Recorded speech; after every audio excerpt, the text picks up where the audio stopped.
Di video kali ini, gue pengen bahas 7 kebohongan uang yang bikin lu miskin. Karena uang itu adalah mindset. Jadi, apapun yang ada di pikiran lu, itu yang bikin uang lu berapa. Dan ini gue akan bahas virus-virus yang bisa disebarkan oleh orang-orang miskin. Kebohongan pertama yang disebarkan oleh orang miskin adalah uang itu jahat dan orang kaya itu egois. Ini adalah ajaran sesat. Ya, karena uang itu adalah netral. Ini banyak banget virus disebarkan oleh orang-orang miskin, keluarga orang miskin, orang tua orang miskin, dan teman-teman orang miskin. Mereka bilang bahwa uang itu jahat. Lihat yang punya rumah bagus itu pasti adalah orang jahat. Dia pasti penjahat, dia pasti melakukan sesuatu tindak kriminal untuk mendapatkan uangnya. Lihatlah artis itu, dia bisa kaya ya, dia 30 tahun ngartis, dia pasti cuci uang. Uang itu netral. Uang adalah kaca pembesar. Apakah kalian nggak pernah melihat ketika truk jatuh ya, bawa makanan, bawa telur, bawa apapun itu, ujung-ujungnya apa? Dijarah oleh orang miskin. Apakah ada orang yang punya uang banyak lalu jadi jahat? Ada. Ada yang punya uang banyak lalu jadi berbagi seperti Warren Buffett dan membagikan 99,9%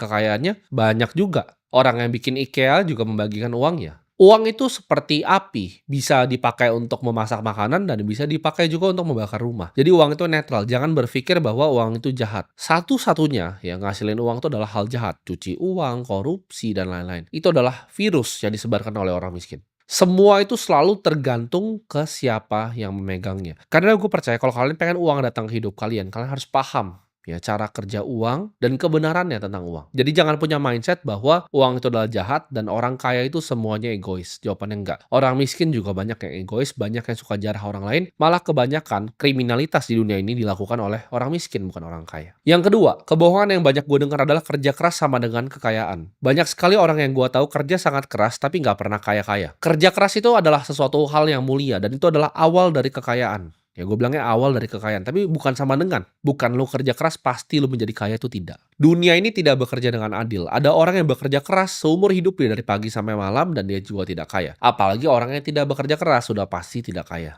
Yang bikin kaya itu bukan kerja keras, tapi kerja benar, ya, kerja dengan hikmat di ladang yang tepat, di waktu yang tepat juga. Kadang dunia ini tuh bukan seberapa keras lu mendayung, tapi lu mendayung dengan kapal apa. Ada beberapa industri di dunia ini, di bawah matahari ini, yang bikin lebih banyak orang kaya dibanding industri yang lain. Itu adalah fakta yang terjadi. Kalian semua yang di sini itu harus belajar melihat peluang yang biasanya orang lain nggak bisa lihat. Apakah lu bisa jadi orang kaya dengan jualan nasi goreng bekerja keras dari pagi sampai malam? Jawabannya bisa. Mungkin lu nabung untuk bikin gerobak kedua, gerobak ke-10, gerobak ke-20. Lalu bikin cabang rumah makan pertama, lalu rumah makan ke-20. Bisa nggak bikin ratusan juta per bulan? Bisa. Tapi apakah itu kaya raya? Tidak. Kerja keras bisa. Ya, bawa lu sampai kaya, tapi untuk kaya raya tidak bisa. Dibutuhkan industri dan pilihan industri yang tepat. Apakah bisa kaya dengan lu membuat suatu software yang membantu customer service semua perusahaan di dunia dengan artificial intelligence supaya mereka bisa pangkas nih 100 customer service-nya diganti AI yang buatan lu, AI agent yang buatan lu, lalu bisa balas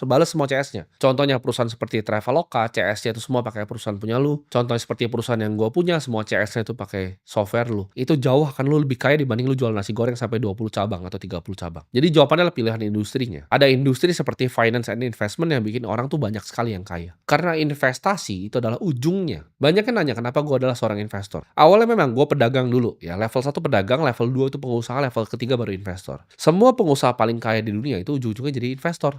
Ya, semua orang seperti Bill Gates ujung-ujungnya bikin Cascade Investments. Orang-orang seperti Jeff Bezos ujung-ujungnya bikin Bezos Expeditions. Semua yang usahanya besar sekali, Amancio Ortega, Sergey Brin, semuanya punya yang namanya family office mereka sendiri, even Michael Dell. Jadi kalau orang udah jadi pengusaha level paling tinggi, mereka jadi seorang investor. Mereka bikin family office, mereka harus manage hartanya yang banyak sekali ini.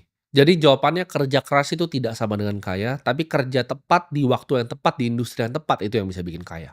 Yang ketiga, yang penting bisa nabung, nanti juga kaya. Menabung itu akan bikin lu jadi kehidupan yang stabil, bukan menjadi kaya. Gue kenal banyak temen yang quote on quote kita bilang cukup ya hidupnya, tapi hatinya justru penuh kecemasan. Yang dia lakukan hanya nabung, nabung, menabung, dan menabung. Tapi dia tidak pernah punya bantalan di hidupnya, bantalan investasi. Cukup itu dibangun di atas ketakutan, bukan kebebasan. Jadi orang yang cuma nabung tuh akan dapatnya cuman ketakutan, bukan kebebasan. Orang yang berinvestasi itu akan mendapatkan kebebasan. Dia, ya, gue bilang di sini, siapa mereka yang bisa membuat uang di saat mereka tidur, itu akan mendapatkan yang namanya kebebasan. Tapi menabung tuh cuma akan sampai cukup. Lu mau pengusaha, lu punya restoran besar, lu cuma menabung, itu akan cuma ujungnya cukup. Karena restoran yang lu punya, lu nggak tahu dalam 5 sampai 10 tahun lagi akan bangkrut atau tidak. Sedangkan seorang investor yang bijak, dia akan pakai uangnya untuk digandakan di saat dia masih tidur. Kaya itu bukan sekedar hanya punya angka, tapi punya pilihan. Pilihan itu datang dari lu justru menggali dari cuman ibaratnya rasa aman. Lu cari resiko yang lebih. Karena berinvestasi, di saat lu decide, oke, gue mau menginvestasikan 100 juta uang gue. Itu ada resiko yang lu ambil. Dengan lu berinvestasi, let's say di sebuah perusahaan. Di sebuah perusahaan yang terbuka. Itu ada resiko, ya. Resiko kerugian yang lu bisa ambil. Sedangkan orang cuma main aman, aman, dan aman. Dia cuma nabung di bank, nabung deposito, aman, aman, aman, aman, aman. Uangnya ini akan cuman dia seumur hidup akan jadi cemas.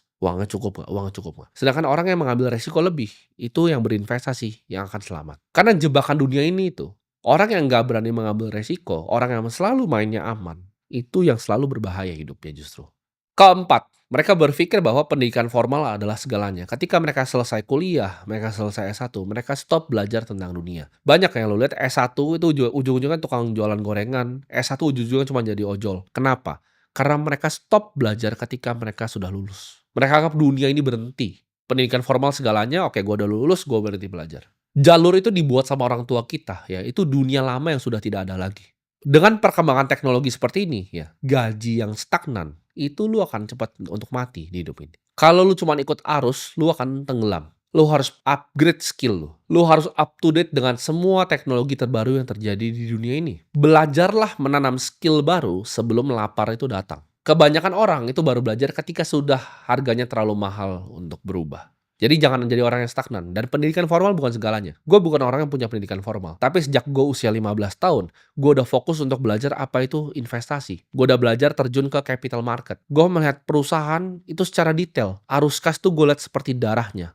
Neraca itu gue lihat sebagai detak jantung perusahaan. Gue udah habisin kurang lebih hampir 100 buku sebelum gue umur 18 tahun. Intelligent Investor, Security Analysis, buku yang tebel-tebel, ribuan halamannya, sudah gue habisin. Gue jadi terobsesi dengan pasar modal. Dan apakah akhirnya gue mengambil pendidikan formal? Jawabannya tidak. Gue bukan anak yang tidak kuliah. Tapi gue punya pengetahuan extensive knowledge. Lu bisa sandingkan dengan orang-orang yang kuliah ekonomi, kuliah keuangan. Gue rasa ilmu gue gak kalah jauh. Kelima, ini yang bikin banyak anak muda jatuh. Kebohongan tentang uang yang parah di negara ini menurut gua adalah rumah adalah alat investasi. Ini keliru dan ini salah besar. Akhirnya ke ujung-ujungnya orang yang seperti ini mereka itu terjerat riba. Kenyataannya yang kita lihat rumah itu bukan perlombaan kok. Bukan berarti tetangga lu punya rumah lu cuman ngontrak dia lebih keren dari lu. Enggak. Neracanya dia mungkin minus. Kalau lu lihat manusia itu ada neracanya, ada aset, ada liabilitasnya. Aset cuma berapa? Liabilitasnya besar itu rumahnya bank. Lu ngontrak ke rumahnya orang, dia ngontrak ke rumahnya bank. Ketika dia nggak bisa bayar, rumahnya dia disita. Lu masih bisa pindah kontrakan ke tempat yang lain. Dia hilang. Semua income yang dia buang setiap bulan itu hilang ketika dia nggak bisa bayar. Ketika satu PHK dia nggak punya dana darurat, dia selesai hidupnya, lu enggak. Jadi jangan lihat karena dia itu nyicil, dia punya rumahnya kira-kira punya dia lebih keren, enggak. Ingat, cicilan 25 tahun itu bukan kemajuan, tapi itu adalah rantai yang mengikat leher lu seumur hidup.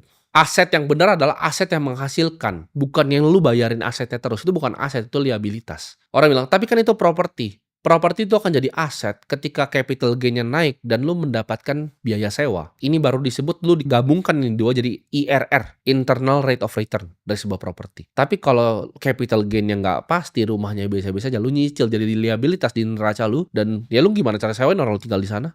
Ini bukanlah sebuah aset. Hutang adalah beban untuk satu orang dan aset untuk orang yang lain. Ya, ketika lu ambil KPR itu adalah aset. Ya, itu adalah obligasi dari bank. Rumah itu hanyalah tempat pulang, ya, bukan lambang untuk pamer. Keenam, main aman adalah pilihan paling benar. Ini ada hubungannya dengan tadi gue bilang menabung. Dunia ini lucu. Makin lu main aman, makin lu miskin. Makin lu main aman, makin sulit hidup lu. Hoki itu datang ke mereka yang berani. Selalu. Saking takutnya kamu sama investasi, lu simpen semua uangnya ya di bawah bantal. Lu nggak berani berinvestasi di kripto. Lu nggak berani berinvestasi di saham. Lu nggak berani berinvestasi di bonds. Lu takut ya. Lu takut belajar hal baru, lu takut belajar teknologi baru. Lu cuman simpen semua uangnya di celengan ayam lu. Main aman itu bikin lu tua tanpa hasil. Nggak ada orang besar yang hidup di dunia ini itu main aman. Alexander the Great itu nggak pernah main aman. Warren Buffett itu nggak pernah main aman. Julius Caesar itu nggak pernah main aman. Napoleon Bonaparte pun nggak pernah main aman. Tidak ada yang main aman dan di dunia ini jadi manusia yang diingat. Lu harus ingat ya. Di semua di dunia ini, pertumbuhan tuh selalu butuh resiko. Lu mau bisa naik skateboard, lu harus berani untuk jatuh. Kalau lu nggak berani untuk jatuh, nggak berani untuk patah tulang, ya lu nggak akan jadi pemain skateboard yang handal. Lu nggak berani tabrak-tabrak orang pas main basket, lu nggak akan menjadi pemain basket yang handal. Di hidup ini mereka nggak pernah reward siapa yang main paling aman tuh enggak. Ketika lu punya ide untuk membuat sesuatu, lu decide, "Oke, lu cuma akan terus jadi karyawan." Dunia ini nggak akan baik untuk orang yang selalu cuma mikir jalan yang paling aman. Dunia ini akan reward siapa yang berani masuk hutannya untuk mencari gitu. Oke, gue itu paling jago di dunia di mana, dan eksplorasi hal itu. Seperti gue eksplorasi, oke gue pengen jadi investor nomor satu di dunia ini. Apa yang harus gue lakukan? Gue telan semuanya. Gue liat industrinya siapa aja. Gue pelajari dari orang-orang terbaik di industrinya. Semua ya, yang Warren Buffett pernah tulis tentang perusahaannya Berkshire dari 1977, gue masih ingat. Itu semuanya gue baca sampai habis. Gue ingat kesulitan apa yang dia lakukan di 2008. Apa yang harus dia korbankan untuk selamatin yang dia punya. Ketika COVID, apa aja yang dia gagal? Oke, dia beli perusahaan-perusahaan airline yang akhirnya gagal. Kesalahan-kesalahan investasi yang dilakukan, gue pelajari satu demi satu. Karena gue pengen jadi the next Warren Buffett. Gue pelajari semua seluk-beluk investasi yang ada di dunia ini. Di stress bond investing, gue pelajari. Gimana caranya perusahaan-perusahaan seperti Elliott Management itu ngambil bondnya perusahaan seperti Argentina, bahkan ditukar sama kapalnya. Karena mereka default dan gak bisa bayar. Semua aset kelas yang ada di dunia ini gue pelajari. Mau itu dari macro investing. Ngeliat oke, apa yang terjadi di dunia. Dan apa yang kita bisa bet di dunia ini. Oh, kenaikan emas ini korelasinya apa? Oh, kalau suku bunga naik, suku bunga turun nih korelasinya apa? Oh, gimana caranya ngeliat perusahaan? Long short equity itu seperti apa? Kalau gue lihat misalnya Nvidia ini bagus, dan nextnya ada perusahaan yang kira-kira menurut gue kurang bagus, gimana cara hedgingnya seperti apa? Ini semua gue pelajari, dan ini semua ini butuh resiko. Ketika lu mau taruh uang ya, gue udah private equity play. Oke, ini perusahaan bikin segini uangnya. Kira-kira cash flow-nya sampai 15 tahun ke bisa segini. Gue diskon arus kas masa depannya ke discount rate-nya. Itu semua gue pelajari dari gue masih sangat kecil. Gue nggak tiba-tiba bisa jadi seperti sekarang. Semua itu butuh proses, dan ini bukan dengan gue main aman, enggak. Gue resikokan uang gue, dan banyak sekali gue gagal dalam investasi. Investasi itu bukan game yang lu harus menang 100%. Lu menang 65% di investasi aja, lu udah sangat jago. Dan uang lu akan berganda sangat banyak. Ini banyak orang-orang miskin yang keliru. Mereka pikir, oke, dia salah di investasi ini. Oh, gue bangga kalau gue salah di investasi. Karena dengan kesalahan itu gue bisa belajar. Dan hanya butuh 65% kok. Bahkan 55%. Karena lu harus selalu ambil bet yang asimetris. Resiko sekecil mungkin untuk mendapatkan sebesar mungkin. Dan kalau gagal pun ya udah nggak masalah. Dicoba lagi. Banyak yang gue lakukan yang gue gagal.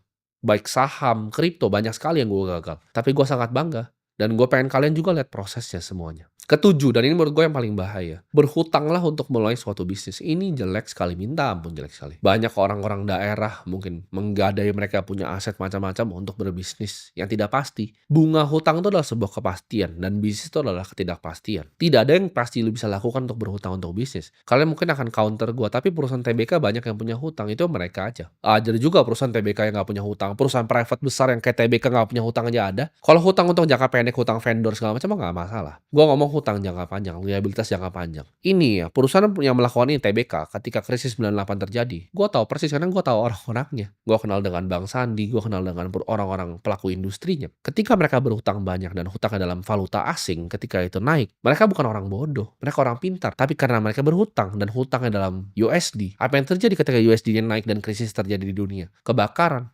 Ketika ombaknya kena tarik lagi, lu main di pantai nih. Ketika ombaknya kena tarik, lu akan lihat siapa yang berenang telanjang. Lu investasi nih, ya, pakai hutang, tuh ujungnya pasti bencana. Long term capital management, hedge fund terbesar di dunia, 100 PhD yang kerja, pakai hutang, pakai leverage, lu bangkrut. Orang yang main-main spek segala macam, pakai hutang, bangkrut ujung-ujungnya. Jangan pernah berhutang untuk investasi, jangan pernah berhutang untuk berbisnis, itu ajaran sesat. Buat investasi dan berbisnis saja ajaran sesat, apalagi untuk gaya hidup, untuk beli mobil, beli rumah, beli segala macam, udah.